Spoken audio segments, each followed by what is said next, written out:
Welcome back, y'all, to One Piece chapter 1026.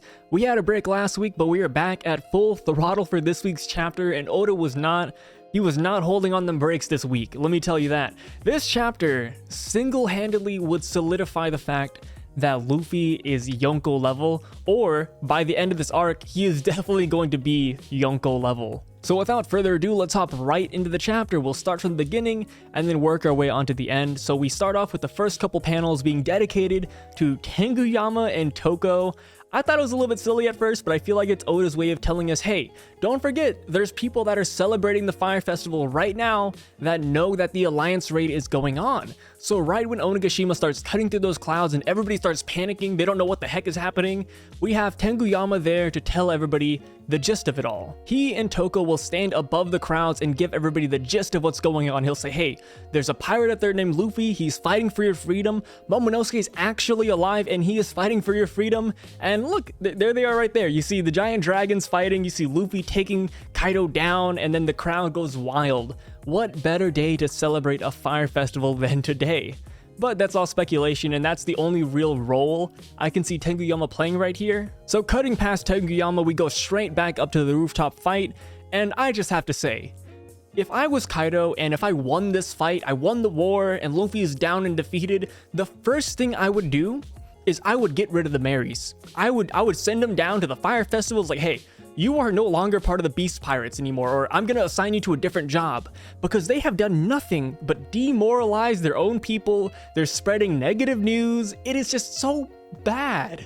And not to mention, one of them got kidnapped and they accidentally spreaded bad news anyways, like, oh, the Toby Roper are defeated. Oh no, what's happening? And it's crazy to me how the Marys have worked in favor of the Straw Hat Alliance this entire raid. So yeah, the Marys spreaded the news that not only is Luffy alive and is fighting Kaido, they kind of subvertently also announced that Yamato is on their side, and they announced that Momonosuke is alive, well, and he's a giant dragon.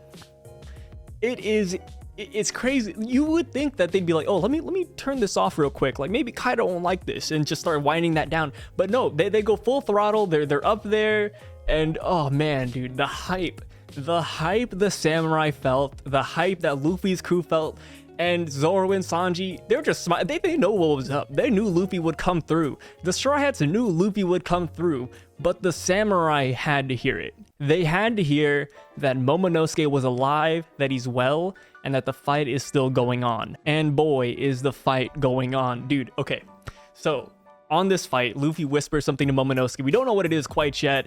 And then that is when you see Momonosuke going in for a super effective bite. This bite is so effective, Kaido's eyes actually, like, they're gone, right? Like, his pupils are gone. Like, it hurts so freaking bad. And it's funny to think that Momonosuke was biting him as a child, and, you know, Kaido, being a big, strong man, didn't even feel it. But here we are, we have a giant dragon Momonosuke biting Kaido, doing significant damage, and then boom, you have Luffy coming in with the elephant gun, knocking him to the ground, and Momonosuke is not letting up. It is, oh God, it is insane. Even though Momonosuke can't do a bolo breath, he can't do anything, dragon teeth are nothing to just wink at, right? Like, his giant teeth work with him. Even though Momonosuke hasn't trained a day in his life, he can bite Kaido, and it's kind of like the common trait. He did that back at the castle, he's doing it now, and now it's actually doing damage. So Kaido recovers from the bite, and he focuses his attention towards Momonosuke. He's going in for an attack, and that is when Yamato starts to rush towards Momonosuke's aid. And then Luffy, coming in faster than light itself, knocks Kaido down with a singular punch. Not gear 3rd, not gear 4th, an actual Conqueror's punch, and it knocks Kaido away. It is insane. I almost want to say that this might actually be a speed feat, considering he moved faster than Yamato. So people that are arguing like how stronger is Luffy compared to Yamato, I want to give that one singular point to Luffy, just saying, oh, he reacted a lot faster than Yamato, but it's besides the point. I think everybody can agree that Luffy's definitely stronger, especially with what happens here in a little bit. You guys know what I'm talking about. So Luffy goes in for the punch, and then he gives that motivational speech. He says, yo, Momonosuke, I got this. You could fly. You bit a Yonko, right? Like, you bit the Yonko. He stared at you, and he was about to attack you, and you did not flinch. So you can fly with your eyes open, and you can lift up Onigashima and save all of Wano Kuni. It is the hype we see in that panel. And not to mention the fact that while we're panning through all the Straw Hats, I can't believe this was a small panel, but you actually see Zoro and Sanji back to back. And I'm just excited to see that fight animated. I wonder if it's going to be a 2v2 or if it's going to be more of a one-on-one, like Zoro versus King and then Sanji versus Queen in like a different room, or if it's actually a back-to-back fight, which I would be really open for, considering they have this crazy rivalry going on. It would really kind of smooth the tensions between the fandoms. So once Luffy announces that he can take down Kaido, Kaido gets pissed, bro. Like, you don't see his eyes. He's transforming into hybrid form, and he's like, do you really think you can beat me? Like what is going on here? You are dreaming. And Luffy says, as long as I'm alive, the possibilities are endless. And then that is when we get Luffy's amazing COC clash. All the legends of One Piece have this clash. Roger versus Whitebeard, Whitebeard versus Shanks. Oh, we have a sky-splitting feat. And this feat, not only is it awesome to look at, but it was super effective for the fights with Jack and Perospero, because Duke and Neko were on their last legs. They transformed out of Sulong form solely because the moon got covered up by the clouds because Kaido was gathering energy. And then boom, with Luffy splitting the sky right open, we have Neko and Duke going back into their Sulong forms and essentially one-shotting Jack and Perospero. A lot of their fight was done off-screen, which you guys know how I feel about that. I'm not a huge fan of these fights being off-screen, especially with a YONKO commander on the line and Perospero, a man with a bounty of 700 million, being off-screened. It's kind of insane to think about, but in the grand scheme of things, if Perospero and Jack's fight were actually drawn out, that would be an extra 3 chapters, and considering the breaks, that's like almost 2 months dedicated towards them, so I can see why Oda would want to skip on those fights. But regardless, this gives the anime a lot of room to improvise and, kind of flesh out those fights more so than the manga. And just recently, a good example is that we had Luffy versus Page 1 and Ulti. In the manga, this lasted like maybe 2 or 3 panels, less than a chapter, but in the anime, take it with a grain of salt. But while there was a lot of filler in there, those fights lasted a good amount, and the anime actually added more to it than I initially thought it would. So if you're a fan of Perospero or one of the 5 people that actually like Jack, then rest easy, because I feel like the anime will do a good job at animating those fights and fleshing it out. On a quick side note though, even though I make fun of Jack for losing almost every fight he's in, I think he's overall a pretty cool character. I just feel like he shouldn't get dicked on as hard as he does. But you have to admit, Jack has been way more useful than Smoothie. Can we say that all together? Can we say that Smoothie has been a very useless YONKO commander? I rewatched Whole Cake Island, and the most impressive thing she's done was just being introduced to the series. After she was introduced, she's just been left to the side. I actually think she is in Wano, is she not? Like, I think she was on the ship with Big Mom. So she should be here soon, and maybe she'll do something. Or if Oda wants to continue the gag, she won't do anything and she'll pretend to chase somebody and she never catches them. Anyways though, back onto the chapter, the final panel of this chapter, which I think deserved to have been the clash between Luffy and Kaido, ended up being Orochi seeing Jack get defeated. People have very mixed feelings about this. People do not like Orochi with good reason. And if you're like me, then you feel like Orochi's literally here for no reason. Like, I don't know what he can do. This man is very weak. He has a really strong devil fruit, right? Like, he can get his head chopped off. He's a giant dragon, but he's just so underutilized because he's so weak, right? He's so physically weak. Not only is he short, he doesn't work out, and he's just intimidating because he has Kaido behind his back. But now that he doesn't have Kaido's protection, and, the beast pirates are after him, you have the samurai who are after him, he has nowhere to go. So what is he going to do? When I first saw this, I was actually kind of scared because the scabbards are dropping like flies. Like, the scabbards are actually getting attacked left and right. Ashida's out, like, multiple scabbards are KO'd. And I was actually afraid that... that Orochi would try to attack Duke and take him down as well, to continue the falling scabbards theory. And then I remember how weak Orochi is, and my mind is at ease now. It's like a river. It's a flowing river that's just super calm. It's not a single drop in there.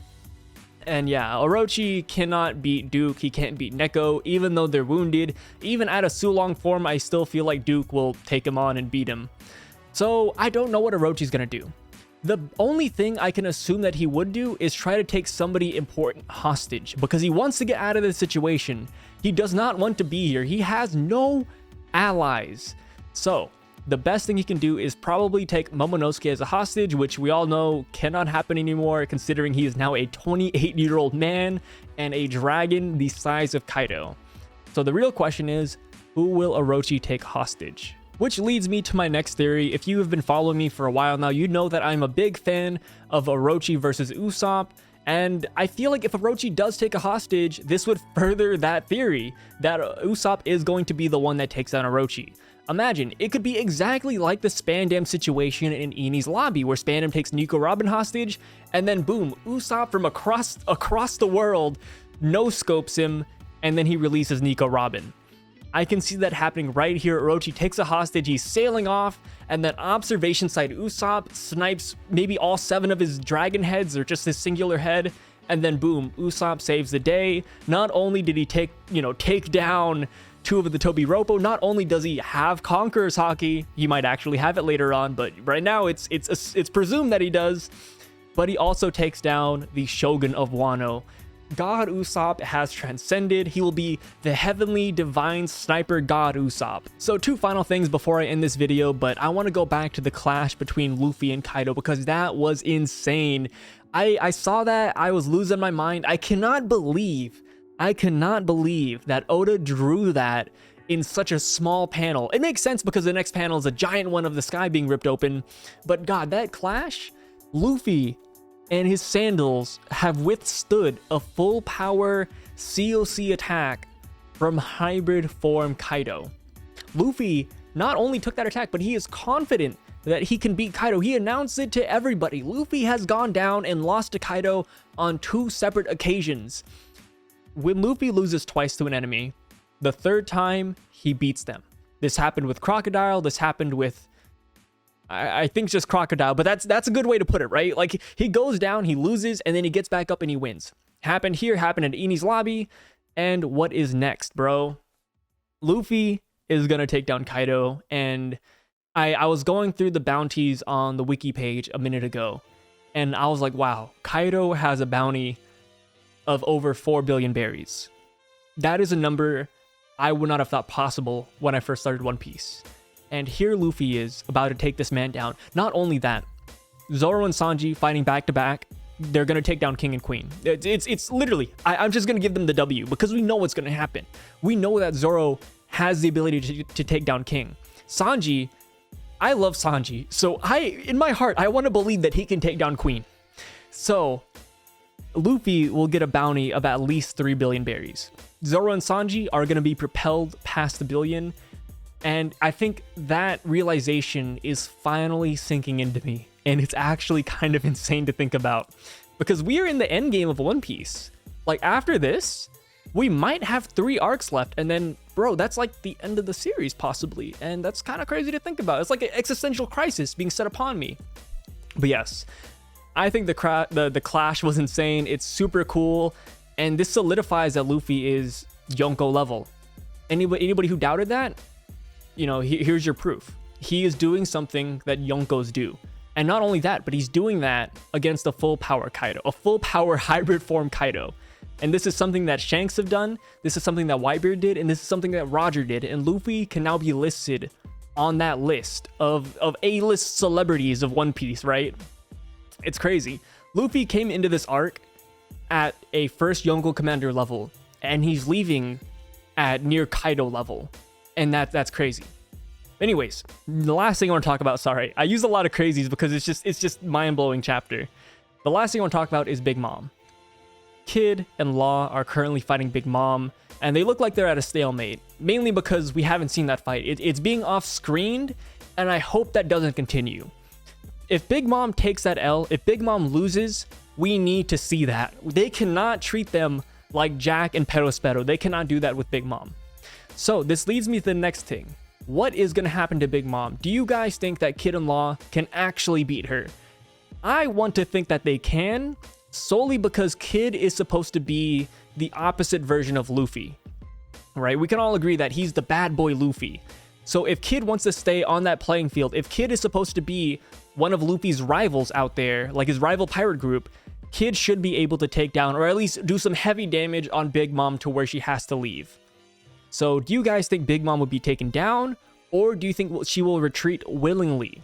Because another thing that people have been theorizing, and something that I've been talking about as well, is that Big Mom doesn't really care about this alliance. Once Kaido loses, Big Mom she'll dip. She will dip, she'll take the poneglyphs, and then she will leave to Elbaf. Like, there's no reason for her to fight this war and to give her all for this battle once Kaido loses. There's no, actual rewards there to be had. So she'll either leave, she'll lose, or she'll form an alliance with Luffy, which I don't really see happening. Real quick, one more side note, but what do you guys think is gonna happen with Yamato? I honestly forgot she was here for a minute. I ended this video recording and I was like, wait, I never talked about Yamato because she hasn't really done anything this chapter except for giving us like her reactions when she's like super happy and excited. But what is Yamato gonna do on the rooftop now? Now that Luffy has taken control and he says he'll handle Kaido himself, what will Yamato do? Do you guys think Yamato will still run support and help Luffy fight Kaido? Which, falls in line with the, oh, if it's one-on-one, Kaido will always win. Or do you think Yamato will actually like leave and maybe give backstory on Kaido or help out somebody else fight?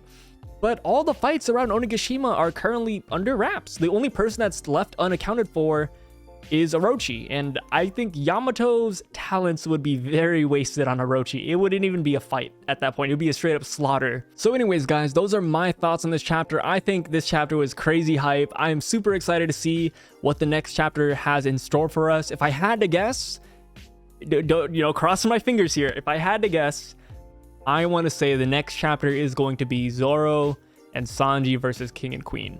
And if that is correct, I will lose my shit because I love them.